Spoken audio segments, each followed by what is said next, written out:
Alright, come on. Prototype, yeah. YMG, SDIM, Lil Cook,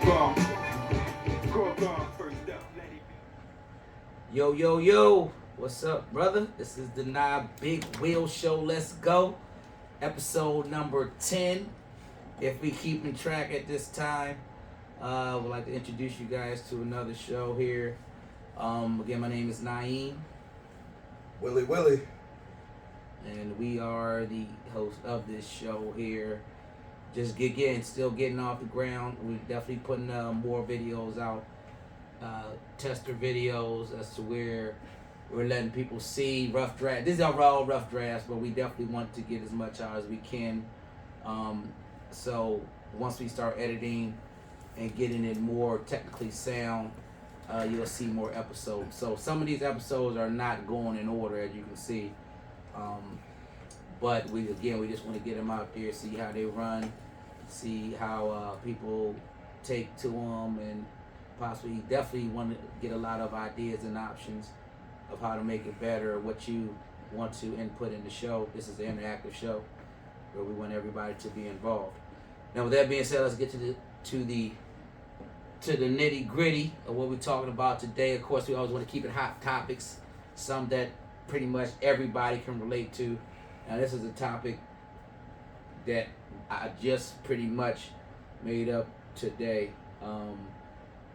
And I believe that's something that a lot of people have opinions of and definitely want to look into.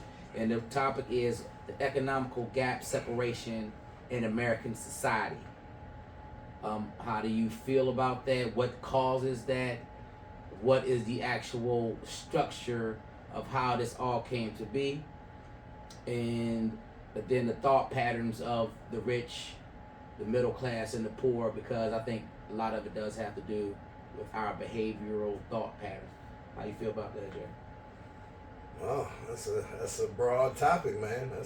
We can go down a lot of different angles with that. Well, one, I think it's the economic divide is strategically placed.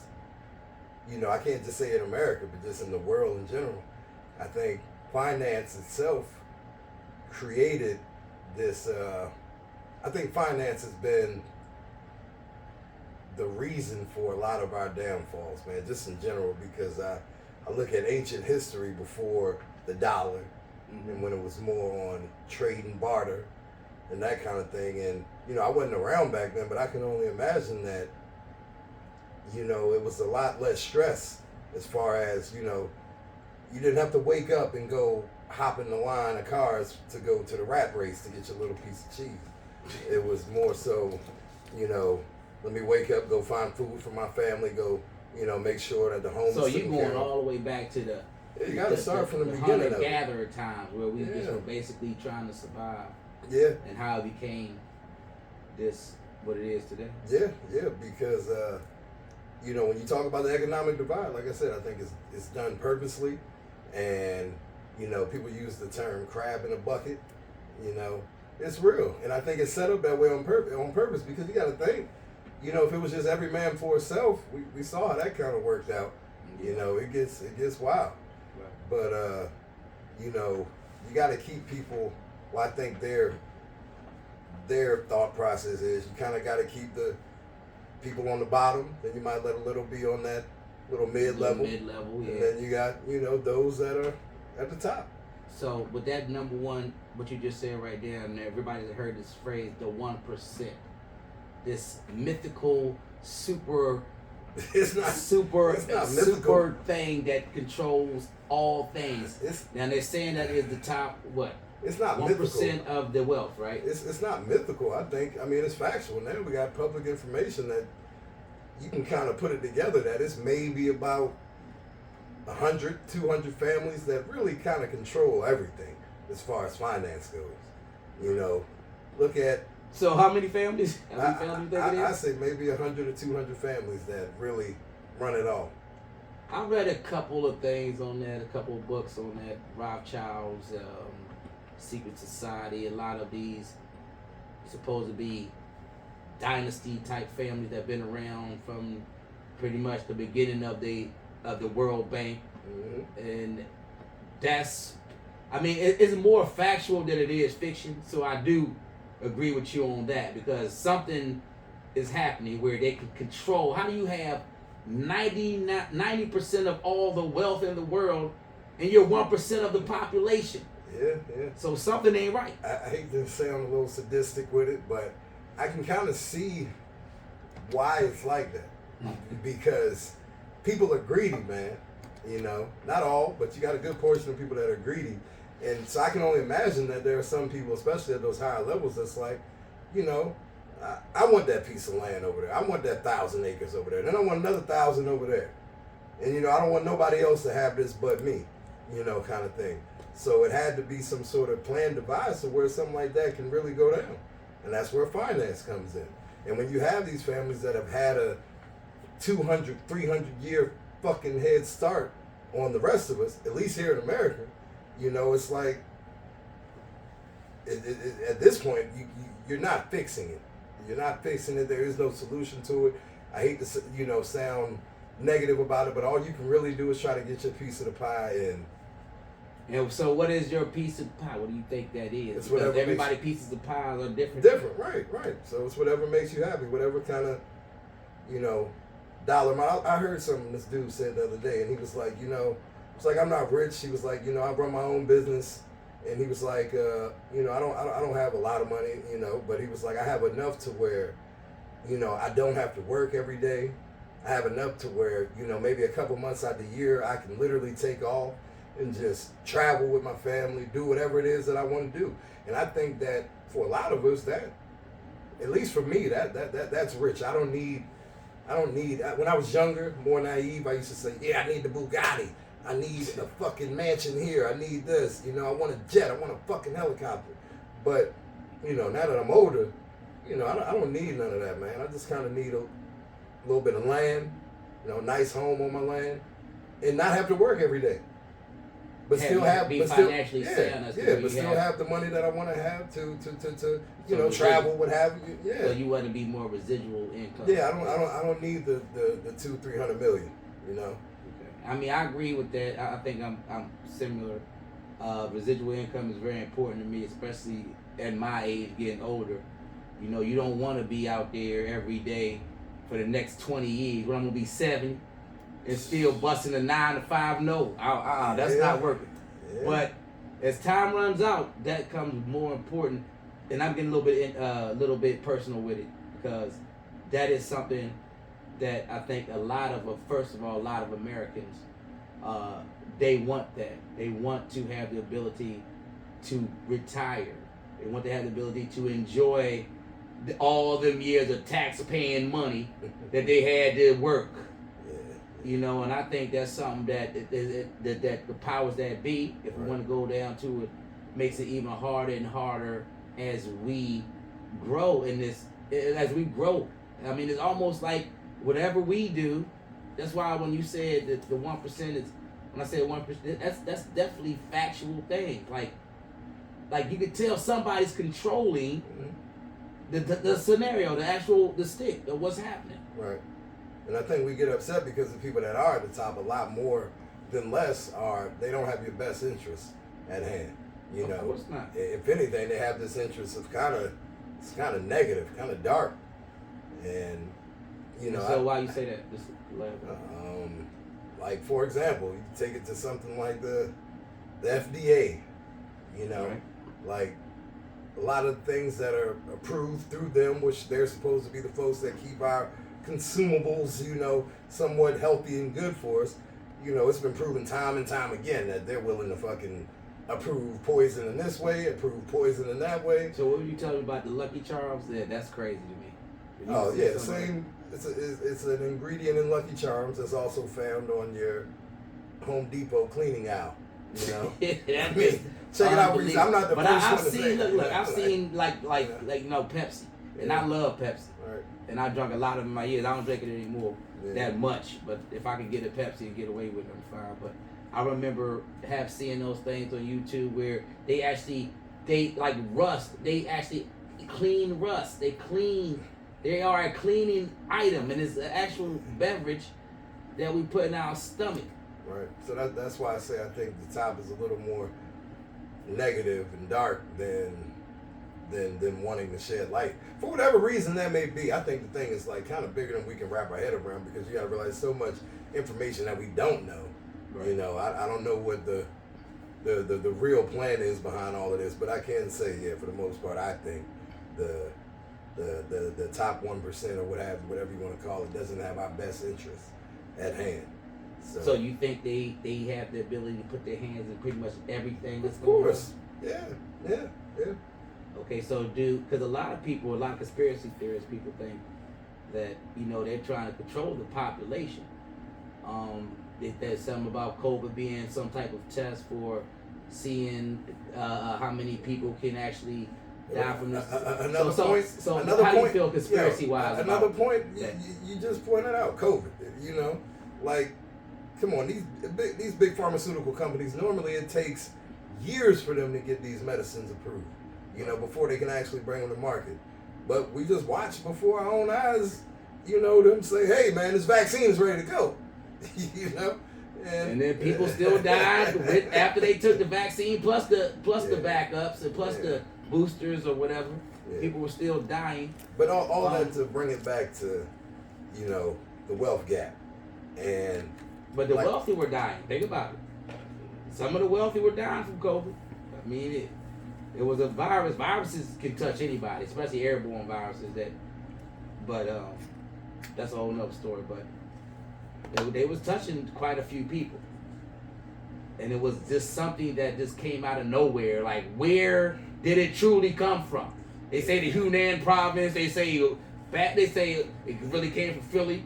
I mean, there's all types of stuff we don't have no idea. But we'll listen and we'll go down these rabbit holes and we'll talk to all these experts. Everybody has an opinion.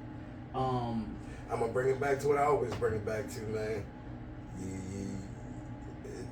It's right and wrong, good and evil. You kind of, if you really want to get through this thing, either you play for this team or you play for that team. And me personally, I feel like the only way to navigate through this, me personally, is to go off the guidance of the Holy Spirit. You know, put on the armor of the Lord. Because other than that, man, you'll spend eternity trying to figure out every little wrong thing out here. Oh, I should avoid this, or oh, I should do that. You know, I kind of just leave it in God's hands, man, and worry about what I can worry about. That's powerful. You always say some powerful stuff, powerful things that make you make it a lot simple. Yeah. When it's so complex. But as far as the wealth gap, though, because we kind of veered off, I think that, you know, it's set up like this on purpose. But I do think that if you go about it the right way from a young age, you know, and learn financial literacy as a young age, be, you know, given that information, whether it be by your parents or what have you, and you really take it serious from that young age, I feel like we do all, at least here in America, you have a chance to obtain, you know, financial freedom. You do. Like, you know, if you start at that young age, keep yourself out of debt, keep your credit right, you know, learn how to invest at a young age, like, you really can, and then also choose the right career path. You can get that American dream. It's attainable. It is. I think a lot of times we say it's not because of, you know, our mistakes we've all made. You know what I mean? I feel like we don't hold ourselves accountable enough. But I think if you do it the right way, whether you're black, white, gray, whatever, I feel like you can attain it. I don't think it's as hard as we make it seem. It's just that, you know, a lot of us, especially with social media being out here, it's all up in your face, people with their money, their nice things, and then you're like, oh gosh, how can I get that? And you know, you want it quickly and all of that. Yeah, some people get it quickly, but for the most part, that's not how it's done. It takes time, man. Okay. You know. And yeah, this is another thing. We actually talked about that in a few episodes. That I guess that topic comes up a little bit when it comes to the information access that's going around now, because it can definitely have your mind going here, going there, you know, seeing somebody's get rich scheme on TikTok or seeing somebody's ideas about what they do, or it's so much downloading that you're doing to your brain that is crazy. Hey man, I hear a lot of guys say, turn that phone off unless you need it. Unless you need it for business. Keep it out of your hand because it erodes. There's definitely a third arm, man, that to this society. Yeah. But back to what we were talking about, the economical gap separation. Now, so the thought patterns is what I wanted to get on, because I think that separates the rich from the poor. That separates the haves and the have-nots. It's pretty much your behavior, your whole thought process, how you feel about yourself and about your life. So let's jump on that. What do you think about how wealthy people feel in contrast to how middle class people feel, contrast to how poor people feel? Well, for one, I feel that if you have any kind of wealth, I feel that at some point, for the most part, you were taught financial literacy. You were taught, it's not about the right now, the quick gratification. It's more so about the setting yourself up for the long term. I think that I can only go off of personally what I've seen within my own community, within myself.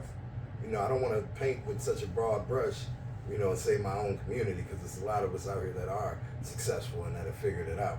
But for myself in general, coming up, and I had great positive role models in my life, but at some point, due to the media, this is just only what happened to me, due to the media, listening to rap at that time, listening to a lot of negative rap, some of the movies I watched, like it made me want to venture off into this style of thinking that wasn't conducive to getting any kind of wealth.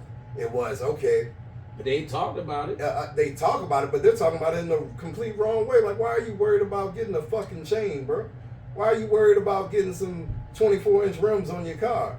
Why are you worried about spending another $3,000 on your system in the back? See, that's a whole nother subject. Why do us, especially we're talking about thought patterns, and I'm giving you my personal. Now it's changed, but that cost me fucking 10 years of my life, damn near. So thinking along those lines of, I need to get the fucking car. Why are you worried about that damn car? Some of the richest people in the world drive the fucking shittiest cars. Now some go get their fancy dancies, but to get it going, they weren't worried about, I need this car first. They were maybe worried about, hey, let me get my first property first. You know what I mean? Let me learn about some stocks that are doing well that I maybe can invest in now, that I may see something 5 or 10 years down the road. So as far as thought pattern goes, and me personally, and a lot of the folks I was around at that time, we were thinking about it all wrong, man. And I think that at least the middle class has some sort of financial literacy when they come up to think that, hey, all right, yeah, let me maybe save this, let me maybe put this here, let me maybe put that there. And then when it comes to the wealthy, I think their thought pattern is, oh, I have a grandfather or uncle or whoever it is that's already showed me a route that I can go to make sure that I make $100,000 by then, that I make $500,000 by then. They have those secrets because it's already been done. They almost have a blueprint in front of them. You know what I mean? Two of my favorite movies, Wall Street 1 and 2. Like, it used to put me in awe to see that, holy shit, there's people out here that are literally just worried about money. Like, making money is literally easy to them. They're worried about how much they can make. You know what I mean? Like, so just to say, to talk about thought patterns, yeah, like me personally, had it all wrong. And I blame a lot of that due to the media, man. I know the media can be a beast because it had me thinking that, like I didn't come from no hood. You know what I mean? Right. I had a little stint in it, but I didn't come from no hood. But it that media had me thinking, man, you gotta, yeah. You gotta be tough. You gotta go out here and do some things that might not be legal. You dumbass. That's what that shit was. But you wanted to talk about thought patterns. I can only give you what I personally know. Well, my thoughts on that, I'm gonna be a little briefer than you, but I'm gonna go from rich to poor. Wealthy people, they plan one thing that shout out to Doug, but the one thing Doug always said to me, Doug is a brother of mine. He knows quite a few things, but anyway, he said if you don't plan, you're planning to fail. Yep. You have to plan. I think wealthy people do that very well, and they plan pretty much everything in their life, especially their financial ventures or what's going on financially. What I say about middle class is that we plan to survive. I think that we're planning to make sure that, okay, we pay our bills, we have enough to maybe go on vacation, maybe, make sure that my kids in school, they're gonna have college loans and things of that nature, but they're planning to survive. Poor people just planning to be. It's not even, they don't care. Like, they can have $50,000 right now, and they can lose it tomorrow. But they gonna live up a beautiful, great day. 24 hours. 24 hours. And I see, and I think that's what it's pretty much. It's all about planning. And planning is something that, personally, I can say I failed at, but I noticed that just coming up in the way life hit me with what I've been through in life. I never really planned. I never had no steps and goals into play all the way through. And I think that has something to do with a lot of people's outlooks and how their lives become. Yeah. Planning is key. Gotta have a plan. You gotta write it down. You gotta write it down. You gotta visualize see it. You gotta see it. Well, what's that thing? See it, leave it. What? I think a boxer used to always say it. Definitely gotta write it down. Yeah, I've you been have told to that by believe in the I'm plan. doing it now in my life. It's working for me. Yes. You gotta see it every day. And you gotta make your little goals, check them off.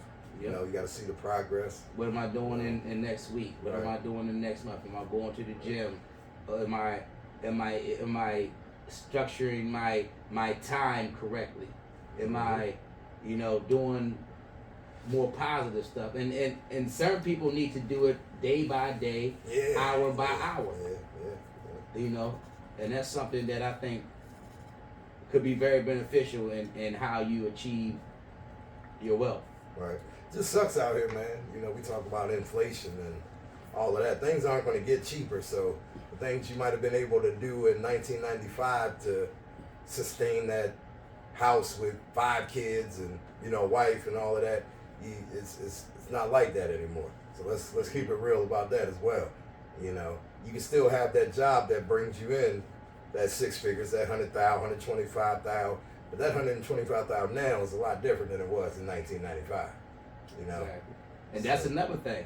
So now you have to make more money, is what I'm saying. You have to make more money, but that's the thing. They're not really this little punk behind $15 raise. They try to do the minimum wage, ain't paying for jack. It's almost like you have to have 2 jobs just to take care of yourself. Yeah. You ain't gotta have no kids. You need 2 jobs in the DMV, especially because this is a high cost living area, right? Yeah. You literally need 2 jobs paying you at least $15 to $18, both jobs, full time. Right. So you can have you an apartment and maybe a car, and not be living with somebody or in the shelter some daggone way. And you can break that math down. I'm not gonna go through all that, but you need to make more money. You need to make more money, man. Figure it out. But that's not. That's not a solution. I mean it is a solution, but come on now. Come on now. I take it back to the old saying, like our grandpa used to tell us. You don't work, you don't eat, and it's just it's come to the point where you need to. The world is changing, man. Adapt with the times. You got to figure out how to bring in those different streams of revenue, because to sit back and complain about it's not going to change. It's only going to get worse. So either you catch on or you get left behind. That's what I'm seeing. It's like, you can complain about the world becoming, computerized and everything else, but you got to catch on. I hear a lot of old folks talking about these. They get mad at the term influencer. they hate hearing about influencers, right? And I'm like, hey man, that child or whoever it is, that person, they figured out a way to. You know That's a what stream of college course income. now? Yeah. Social media. Hey man, That's a college course. get with it or get left behind. You know, I'm not saying everybody be an influencer, but I just hear that talk about, I'm fucking influencer. Like, hey, that person's figuring out a way to bring in some money, man. You know, They're doing what they have to do. So yeah. as long as they ain't breaking the law. Financial literacy. I keep saying it over and over again because I wish that was pushed and embedded into me as a young man. Yeah, You know, wouldn't have. But it's so funny because we come from a family where we seen that. We seen financial independence and we seen business structures all our life. Yeah, But I didn't take heed to it like I should have. I don't know about you. I just can only speak for myself. I didn't. So, but you know, I definitely want to, and I try to instill that in my children, who I think they take my life as a lesson. They definitely, I think, learn what not to do. So at least that's a good thing. Hey, keep that credit right, man. That credit right. Keep your credit right and pay your taxes. Keep that credit right. Pay your taxes. Man, okay. Taxes, all right, man. okay, yeah, you know, say that. I mean, of course, here's the thing. I agree with the idea of taxes and what they, quote unquote, are supposed to be used for. But when you see your tax dollars going towards things that are fucking bogus, it's like, but the fuck Ukraine these war taxes, and man. all this You extra know? stuff. Just money abroad, period. But you know that we are taxed, like, we'll never stop paying taxes. Even people that think they own, you don't own jack. And fuck abroad. Even if you own a house, you got to pay property taxes, or they gonna take your house. You don't never own nothing. You get taxed for your paycheck. They take at least a third of that out most of the time, and then for everything you pay with your paycheck, they're gonna tax you for buying it.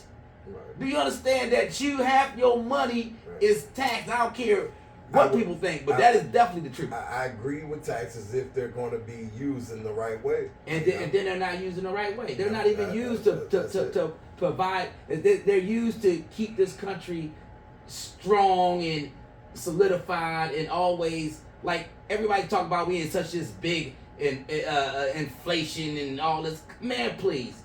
We can somehow get $1 trillion tomorrow if we needed it. So stop with all the nonsense.